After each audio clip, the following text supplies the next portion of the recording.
வணக்கம் மக்களே.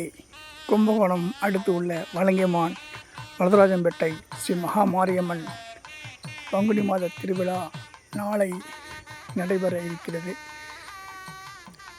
இதுதான் ஆலயத்தின் வெளிப்புற தோற்றம்.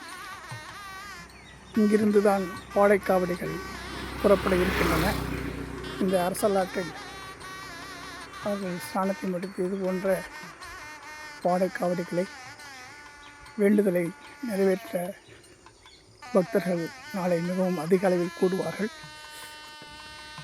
காலமாக தொன்று தொட்டு மக்களிடம் இருந்து ஒரு நம்பிக்கையான திருவிழா தான் இது. பாடைக்காவடி மட்டுமல்லாமல் பால்குடம், வில்காவடி, ஏனைக்காவடி போன்றவையும் விசேஷமாக நடைபெறும்.